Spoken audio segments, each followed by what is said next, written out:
मैं हाजीपुर का राजनारायण हूँ। जिस तरह से राजनारायण जी इंदिरा गांधी को हराया था, राजकुमार पासवान हाजीपुर में रामविलास पासवान का कुनबा साफ कर देगा। अभी तक तो फैसला ही नहीं हुआ है कि चाचा लड़ेंगे, कि चाची लड़ेगी, कि दीदी लड़ेंगे, कि मौसी लड़ेगी, कि मौसा लड़ेगा। इंजीनियर राजकुमार पासवान हरा के दम लेगा, केंद्र में मंत्री भी बनेंगे और देश का अगला दलित प्रधानमंत्री भी होंगे। 2024 का चुनाव बेहद करीब है और आपको बताते चले, एक तरफ जहां इंडिया है, दूसरी तरफ एनडीए है। लगातार जो है कहे तो कहा जा रहा था कि इंडिया गठबंधन में सब कुछ सही चल नहीं रहा है। लगातार इंडिया गठबंधन के नेता है एनडीए में जा रहे हैं। वहीं एनडीए की बात करें तो एक तरफ ऐसा लग रहा है कि लगातार जो है माथापच्ची जारी है। एक तरफ जहां पशुपति पारस हैं, हाजीपुर से सांसद है, केंद्रीय मंत्री हैं, वहीं चिराग पासवान भी अड़े हुए हैं हाजीपुर सीट को लेकर के। और कहीं ना कहीं कहे तो हाजीपुर सीट पूरे बिहार का हॉट सीट बना हुआ, इसलिए क्योंकि पशुपति पारस लगातार दावा ठोक रहे हैं कि वो यहाँ से लड़ेंगे ही, किसी भी कीमत पर हाजीपुर से वो हटने को तैयार नहीं है। बीजेपी के शीर्ष नेताओं के द्वारा बात किया गया कि आप दोनों परिवार यानी चाचा भतीजा एक हो जाइए, उसको लेकर के भी हम बता रहे हैं। सीधे सीधे सूत्रों से ये खबर आ रही है कि साफ साफ पशुपति पारस ने इनकार कर दिया है, कह दिया है कि दिल और दल अब नहीं मिलने वाला है, हम तो अकेले रहेंगे और हाजीपुर से हर हाल में चुनाव लड़ेंगे। वहीं चिराग पासवान की बात करें तो भी अड़े हुए हैं कि हाजीपुर से चुनाव लड़ेंगे। और इसके पीछे वजह साफ दिखाई दे रहा है, क्योंकि रामविलास पासवान जिस विरासत को, जिस दल को लेकर के आगे बढ़े, जिस कुनबा को उन्होंने सींचा, उसी कुनबा को कहीं ना कहीं अपनी विरासत बनाने के लिए चाचा भतीजा जो है लड़ाई में कूद गए हैं, मैदान में कूद गए हैं। अब हाजीपुर की जनता कंफ्यूज में है कि आखिर में चाचा के साथ हम लोग को रहना है या भतीजा के साथ रहना है। वहीं एनडीए के तमाम जो नेता हैं वो लगे हुए हैं कि चाचा भतीजे को सुलह करा लिया जाए, जल्द से जल्द बिहार में सीट बंटवारा न कर लिया जाए, क्योंकि इंडिया से मुकाबला है और बिहार की लड़ाई हमेशा दिलचस्प होती है। अलग अलग राज्यों के तो अलग अलग समीकरण होते हैं, लेकिन बिहार की लड़ाई अपने आप में मायने रखती है, क्योंकि लोकतंत्र की जननी भी बिहार है। वैशाली बगल में है और हाजीपुर क्योंकि वो धरती है जहां पर रामविलास पासवान रिकॉर्ड मतों से जीते। और कहीं ना कहीं रामविलास पासवान की विरासत को हथियाने का ये दौर भी चल रहा, और उस हथियाने के दौर में कहीं ना कहीं चाचा भतीजा लड़ते हुए नजर आ रहा है। एनडीए में खींचतान है। उसी बीच इंजीनियर राजकुमार पासवान, जो कि पिछली बार भी चुनाव लड़े, तीसरे नंबर पे रहे, और फिर से एक बार वो पोस्टर लगा दी है। पटना के अलग अलग जगह पे पोस्टर लगा करके अपने आप को दिखा रहे कि हाजीपुर का बेटा हम हैं, हम वहाँ के सांसद हैं। राजकुमार पासवान जी किस तरीके से देख रहे हैं, कहाँ रहिएगा? चाचा भतीजा रामविलास पासवान जी का इतना बड़ा वहाँ पर दायित्व रहा, इतने रिकॉर्ड से जीते, उनके बेटा दावा ठोक रहे हैं, कैसे मोदी जी हैं, कैसे देख रहे हैं आप? मैं हाजीपुर का राजनारायण हूँ। जिस तरह से राजनारायण जी इंदिरा गांधी को हराया था, उसी तरह से इंजीनियर राजकुमार पासवान हाजीपुर में रामविलास पासवान का कुनबा साफ कर देगा। और कोई भी हो, मैं लड़ रहा हूँ, औरों का पता नहीं। अभी तक तो फैसला ही नहीं हुआ है कि चाचा लड़ेंगे, कि चाची लड़ेगी, कि दीदी लड़ेंगे, कि मौसी लड़ेगी, कि मौसा लड़ेगा, कि हमारे भाई चिराग पासवान लड़ेंगे। दोनों नेता के साथ ये पूरा परिवार है। एक दलित का बेटा, गरीब दलित का बेटा को हराने के लिए, और वो लोग तैयार हैं बैठे। सुन लीजिए, उनको चिंता नहीं है कि भारत का संविधान को खत्म करने के लिए 400 के पार की मजबूती कोई दे रहा है, तो कौन कौन दे रहा है? चिराग पासवान, पशुपति कुमार पारस, जीतन राम मांझी, ये लोग कहते हैं कि मैं संविधान का रक्षक हूँ और दलितों का हितैषी हूँ।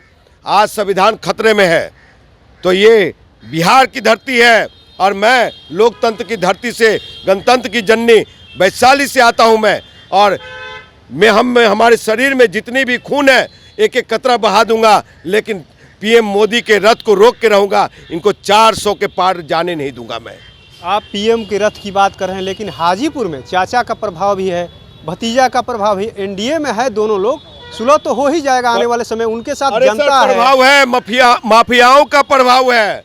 ये गिट्टी माफिया, बालू माफिया, क्या कहते हैं, चूजा माफिया, अंडा माफिया, दाना माफिया, उन लोग का प्रभाव है। जनता जो चाह रही है उसका प्रभाव थोड़ी ना। लड़ो सब, लेकिन इंजीनियर राजकुमार पासवान हरा के दम लेगा और इस बार हम जीतेंगे, समझे। इस बार लड़ेंगे, जीतेंगे और केंद्र में मंत्री भी बनेंगे और देश का अगला दलित प्रधानमंत्री भी होंगे। जनता तो उन लोगों के साथ है, जनता आपके साथ है? कहाँ जनता? पैसे का भीड़ तंत्र, पैसे वाला भीड़ तंत्र कभी वोट में तब्दील हुआ है क्या? इतने रिकॉर्ड वोट से पशुपति पारस, अरे चिराग पासवान लड़के जमुई से जीते, रामविलास जी जीते, एक बड़ा उनके पास। आज चिराग भाई जमुई छोड़ के क्यों भाग रहे हैं? अगर काम किया होता, विकास की गंगा बहा दिया होता तो वहां से वो डर के हाजीपुर क्यों आना चाह रहे? चाचा 5 काम किए हो तो बता दीजिए। पशुपति कुमार पारस, उन्होंने 5 काम भी नहीं किए। तो इसलिए हाजीपुर परिवारवाद नहीं है, परिवारवाद नहीं चाहिए। मोदी जी को परिवारवाद बहुत बुरा लगता है, लेकिन ये सारे परिवारवाद को गले लगाते हैं। अगर आपको बता दूं कि नरेंद्र दामोदर मोदी देश का प्रधानमंत्री परिवारवाद को संरक्षण देते हैं। देखिए कैसे। अमित शाह का बेटा जय शाह, क्या ये परिवारवाद नहीं है? राजनाथ सिंह, उनका बेटा पंकज सिंह, क्या ये परिवारवाद नहीं है? बिहार में आइए, डॉक्टर संजय पासवान, उनका बेटा गुरु प्रकाश राष्ट्रीय प्रवक्ता भाजपा का, क्या ये परिवारवाद नहीं है? रविशंकर प्रसाद, उनके पिताजी बाबा, परिवारवाद नहीं है? सम्राट चौधरी, शकुनी चौधरी, ये परिवारवाद नहीं है? तो परिवारवाद का तो भरमार है भारतीय जनता पार्टी में, भ्रष्टाचारियों का भरमार है भारतीय जनता पार्टी में, समझे। और सब पे गंगोत्री का जल छिड़क करके, तो ऐसे प्रधानमंत्री नहीं चाहिए। गुजराती व्यापारी अंबानी अडानी के गोद में बैठने वाला प्रधानमंत्री नहीं चाहिए। जो देश के 140 करोड़ आवाम के लिए सोचे, वैसा प्रधानमंत्री चाहिए। संविधान बचना चाहिए, आरक्षण बचना चाहिए, वैसा प्रधानमंत्री चाहिए। हाजीपुर से आप चुनाव भी लड़ चुके हैं कई बार, लेकिन उतना मुकाबला नहीं देखने को मिलता है। कहा जा रहा है कि जनता जो है हमेशा रामविलास पासवान के परिवार के साथ रहती है। और अरे साहब, पिछले बार 19 की लोकसभा चुनाव में 2 बार प्रधानमंत्री जी को हाजीपुर में उतरना पड़ा। पूरा रामविलास पासवान परिवार पार्टी इंजीनियर राजकुमार पासवान को हराने के लिए एड़ी चोटी किया, फिर भी वहाँ की जनता ने आशीर्वाद दिया, तीसरा पोजीशन दिया, 4% वोट आए। तो आप कम समझ रहे हैं क्या? आपको बता दूं कि फिर ये लोग पूरा ताकत लगाएंगे हमको हराने के लिए। अब मैं फिर से कह रहा हूं कि मैं लड़ रहा हूं, औरों का पता नहीं। मैं हाजीपुर वैशाली का राजनारायण हूं, इस बार हरा के दम लूंगा।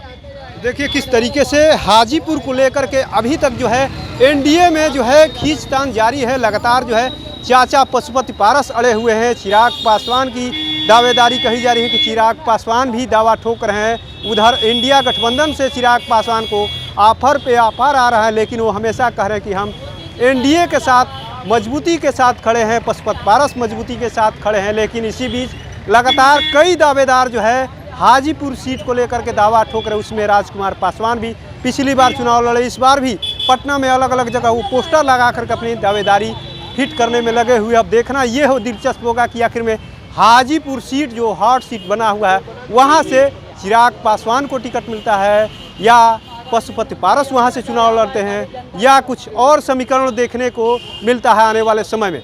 तब तक के लिए धन्यवाद।